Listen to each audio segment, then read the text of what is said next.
The Concorde plane was an engineering marvel, being able to travel at twice the speed of sound.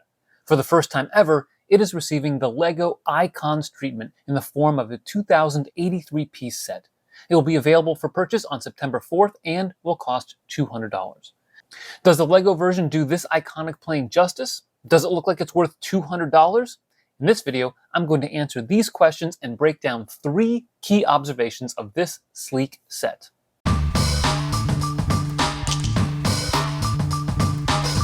LEGO planes are tough to design. While LEGO has not done a Concorde to my knowledge in the past, it has created dozens of planes, such as this 1977 Boeing. We did get a D2C version of a Boeing back in 2006, the Dreamliner, which you can see here. Notice how blocky it is. It looks like shale rock as you progress through the angles and curves of the plane.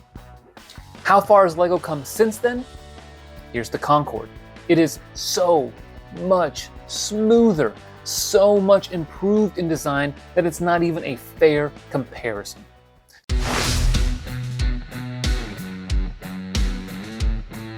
So this leads me to the first key observation of the Concorde. The SNOT work in this set is insane. The back of the box does a nice job depicting so many of these techniques, so let's unpack them. Let's start with the most obvious example, the wings. This picture from behind the plane shows you just how smooth the construction is here, using a combination of bricks, slopes, and plates to achieve the look. Note in particular how they use the 1x3 round plate to get this effect. This is a new piece in 2023, and it's the first time we're getting this piece in white. The key is the open studs, which allows them to insert the Technic clips through the open studs, then attach the 1x6 bar piece that allows for the flap angles to change. The wings look like mirrored versions of one another, which could make this section of the build a bit tedious. But the good news is that there are a lot of other really intriguing building techniques to learn from. Let's check out the bottom of the plane next. The key to any great display piece is that it looks good from multiple angles. With this set being displayed in takeoff pose, it does expose the underbelly of the plane. Instead of seeing the underside of a bunch of studs, though, you see the smoothness of SNOT. While LEGO's selection of inverted bow slopes and tiles could help with this, I don't see them relying on these pieces too much here. Instead, they're using a lot of different pieces to create this look. You can see this underneath the wing, where there are 1x2x3 panels, wedge plates, and 2x4 tiles flipped on their sides. Under the center of the plane, instead of using inversions of pieces, LEGO is using brackets in the internal skeleton of the build to attach plates, tiles, and bow slopes. The front of the plane uses more SNOT techniques to achieve the rounded reality of the source material, along with angled wedges to set the angle of the snoot.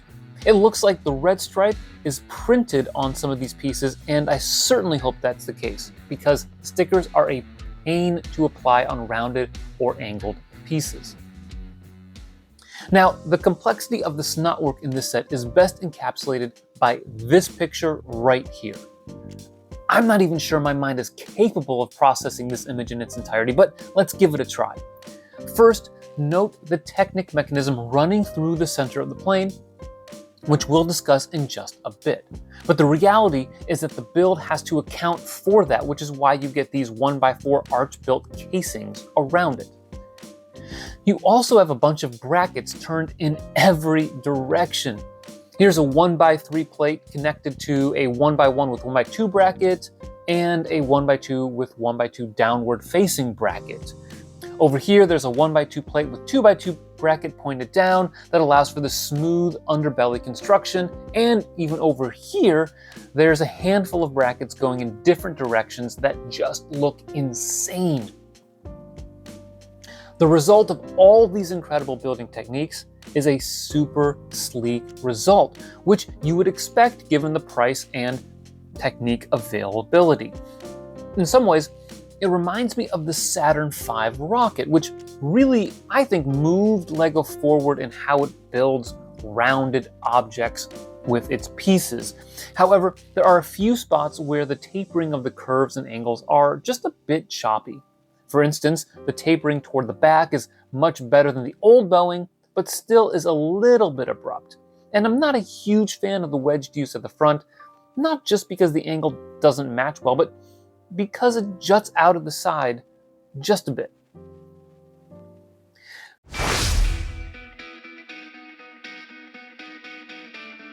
The second key observation of the set is the use of angles. Angles have been a prominent feature in many LEGO Icon sets the past few years, such as in the Lion Knight's Castle, Rivendell, Pac-Man, and more.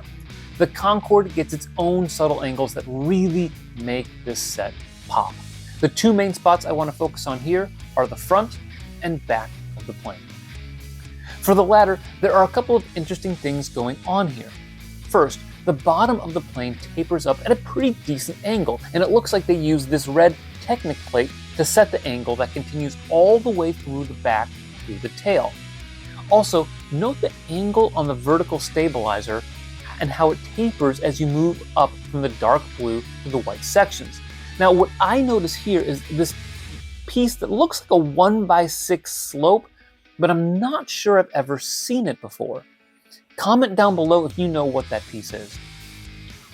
Up in the front, the cockpit angles downward a bit, but the cool part is that the snoot can be angled downward using these Technic joints. The result is a remarkably accurate portrayal of the actual Concorde, albeit with a slight gap between the nose and cockpit when angled down.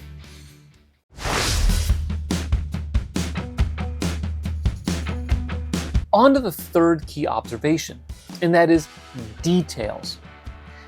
Now, this is not a minifig scale set. Still, it runs over 1 meter long, that's 3+ feet here in the United States, which allows LEGO to pack this set full of interesting and realistic detail.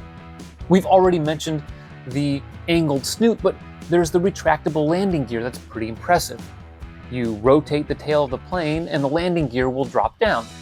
Now, this is no simple accomplishment, and you can follow the progression of the gear mechanism that allows for this by examining the photos of the internal skeleton. There are worm gears, axles, and a variety of other Technic pieces used to achieve this feature. Next, there is a section of seats which is really well done. The seats are constructed by attaching a 1x4 bar to a horizontal clip, then attaching these 2x1x1 curved Technic panels to the bar. This is, I think, the first time we're seeing these curved Technic panels in dark tan. Note, though, that the details don't stop there. There are 1x1 tiles to serve as the seat back trays. They could have just used 1x2 tiles, but the 1x1s fit the context better. And then there are the bathrooms, with toilets ingeniously constructed with a 1x1 by 2/3 round SNOT brick flipped upside down and attached to a 1x2 rounded plate. Even the hallway is nicely done, and an extra level of detail that adds to the quality of this set.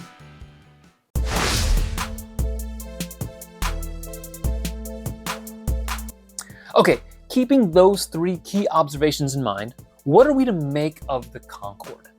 First, I think LEGO's wheelhouse for D2C sets is in that $150 to $250 price range. Obviously, there are some incredible sets for more than this, but higher prices can price a lot of people out of the market. But $150 to $250 is a price that fans might be willing to pay if the product is eye-catching and excellently done. In the case of the Concorde, there's a lot to like. It looks great on display and promises a dynamic building experience. This is one of those sets, like the Saturn V, where I could learn a lot by building it. The modern LEGO building environment makes heavy use of SNOT and angles, and this set is creative in its approach to both. Second, this set is unique. The last time we received an icon-worthy plane was 2006, and honestly, the Boeing just never looked all that good to me. It was important to release that set in its time to help move LEGO to more adult-oriented sets, but to say the Concorde is an upgrade over the Boeing is an understatement. Its sleek design, coupled with its attention to detail, certainly make this set worth the $200 price tag. And in terms of September releases, it offers a more affordable option than, say, the Gringotts Bank. However, it's important to note that most LEGO fans aren't going out on day one to buy LEGO sets. They wait for double VIP points, they wait for gifts with purchase, and they also wait for their savings account to have enough money to buy the sets. In this regard, I think the Concorde faces stiff competition in this price range from other similarly priced icons and idea sets released this year. That would include the Jazz Club, the A-Frame, Pac-Man, Eldorado Fortress, and the Land Rover. For me, the Concorde joins the long list of sets I'd like to get if money wasn't as much of an issue, but it definitely slots behind the Eldorado Fortress and Pac-Man in terms of the 2023 releases. Hey, before you go, check out this other video of ours. Thanks for watching, hit that subscribe button so you don't miss any of our other detailed breakdowns, and always remember to keep building together.